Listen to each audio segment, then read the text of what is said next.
এবার এমন একটা সমস্যা নিয়ে কথা বলবো যেটাকে আমরা খুব আজব হিসেবে জানি এবং সব জায়গায় শুনি যে এটা একটা আজব রোগ। এই যে ফাইব্রোমায়ালজিয়া, এই রোগটা আসলে কি, এটা আগে সবার আগে জানবো, তারপরে জানবো যে এটা থেকে সুস্থ হবার উপায়গুলো। আমরা এটাকে বলি functional somatic medical syndrome.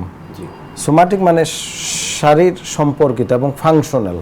Functional ধরেন রুগী ঘুমাতে গেল ব্যথা, দিনের বেলা ভালো দিব্যি, ফাংশনালি প্রবলেম হইতেছে এবং শারীরিক বৃত্তীয় ব্যথা বেদনা এবং অনেকগুলো পয়েন্টে মোর দেন প্রায় 13, 14, 15, 16টার বেশি জোড়া, মানে জায়গায় জায়গায় ব্যথা, মানে এরকম না যে জয়েন্টে, নট নেসেসারি, পয়েন্ট হতে পারে, একটা মাংসপেশিতে হতে পারে, একটা স্পেসিফিক জায়গা হতে পারে, আবার পুরো জোড়াটাতেও হতে পারে, অনেকগুলো জায়গায় ব্যথা হয়। এবং রুগী আমরা যখন টেস্ট করি, ধরেন আমরা প্রাইমারিলি ব্যথা বেদনা বেশি হলে আমরা মনে করি বিভিন্ন আর্থ্রাইটিস আক্রান্ত বা ভিটামিনস ডেফিসিয়েন্সি থাকতে পারে। আমরা হয়তো টেস্ট করলাম, কিছুই পাওয়া যাবে না, কিছুই নেই, কোনো ব্লাড টেস্টে কিছু পাওয়া যাচ্ছে না, কিন্তু রুগী ব্যথা ব্যথা ব্যথা, সারাক্ষণ ব্যথা। এবং ব্যথাটা রুগীর ক্ষেত্রে যে যখন সে মুভমেন্ট করে, খেলাধুলো করে বা ঘুরতে যায়, বেড়াতে যায় বা মুভমেন্টে থাকে, স্পেশালি ফিজিক্যাল ওয়ার্কের মধ্যে থাকে, তখন ব্যথার তীব্রতাটা কমে আসে। যখনই সে কাজে থাকে, ধরেন কোন একটা মানে ফাংশনাল নিজের কাজে আসলো, সে হাউসওয়াইফ কাজে বসলো, বাচ্চাদের দুধ খাওয়াচ্ছে বা পারিবারিক কাজ করতেছে বা কম্পিউটার নিয়ে বসলো, কেউ স্টুডেন্ট হোক বা সকল, যে তখনই তার ব্যথা শুরু হয়ে গেল। একটু রিল্যাক্সে হলো, ঘুমাতে গেল, সে ঘুমাবে না, ব্যথা বেদনা আরও বেড়ে যেতে পারে। This is fibromyalgia. এবং এটার ক্ষেত্রে এনাদার কিছু রোগের সাথে আমরা রিলেট করে থাকি, যেমন অনেক ক্ষেত্রে যাদের পেটের পীড়া থাকে, আইভিএস প্রবলেম থাকে, এবং যাদের বিভিন্ন প্রকার এনজাইটিতে ভোগে, মানসিক পীড়া থাকে। এনজাইটি নাই কারো পৃথিবীতে, এমন কোনো লোক নেই, বাট অনেকের এনজাইটিটা খুব বেশি।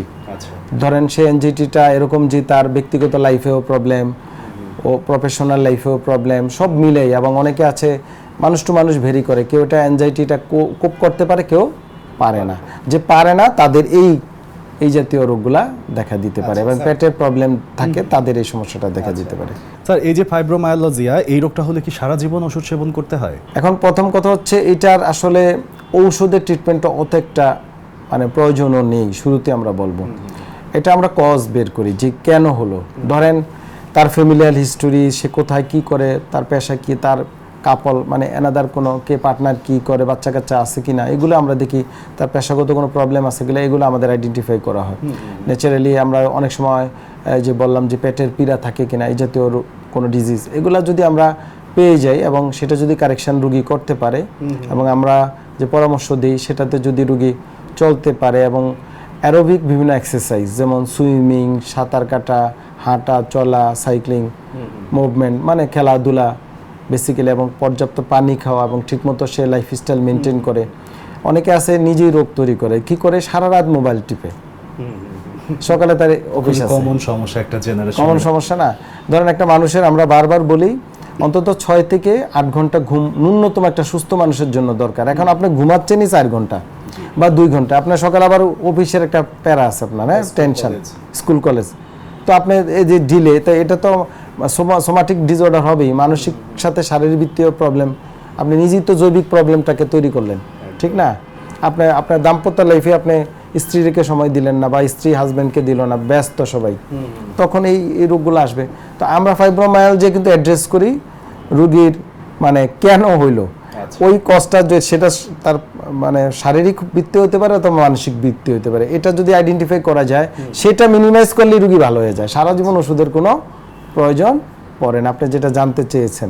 আর এই ক্ষেত্রে আমরা ওষুধ নির্ভর অত একটা করতে চাই না। এই সকল রোগীকে আমরা বিভিন্ন এক্সারসাইজ, যেমন স্ট্রেসিং এক্সারসাইজ খুবই ইফেক্টিভ, স্ট্রেসিং, অ্যারোবিক বললাম যে সুইমিং খুবই ইফেক্টিভ, রিল্যাক্সেশন এক্সারসাইজ, ধরেন রোদের আলোতে, সূর্যের আলোতে এসে যদি এনজয় করতে পারে, শুয়ে থাকতে পারে বা বসে থাকতে পারে, ঘামায়, হ্যাঁ, তারপরে ধরেন নিজেদের মধ্যে কোপারেশন করা, মানে যত বেশি নেটওয়ার্কিং করা যায়। নেটওয়ার্কিং বলতে আমি যেটা বোঝাচ্ছি, মোবাইল টেপা না, মানে ধরেন বন্ধু বান্ধবের সাথে, ভালো লোকজনের সাথে নেটওয়ার্কিং, যোগাযোগ রাখা, পারিবারিক সম্পর্কগুলো বৃদ্ধি করা, আত্মীয় স্বজনের সাথে, বাবা মার সাথে, ভাই বোনদের সাথে রিলেশন, ভালো সুসম্পর্ক, এইগুলা কিন্তু অটোমেটিক কমে যায়, এই রোগগুলা এমনিতেই সুন্দরভাবে চলে আসে।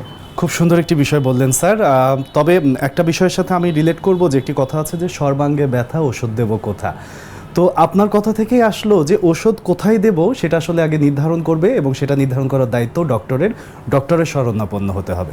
ধন্যবাদ স্যার, ভালো থাকবেন। জি, আপনি ভালো থাকবেন, আপনাকে ধন্যবাদ। নাগরিক টেলিভিশনকে অসংখ্য ধন্যবাদ।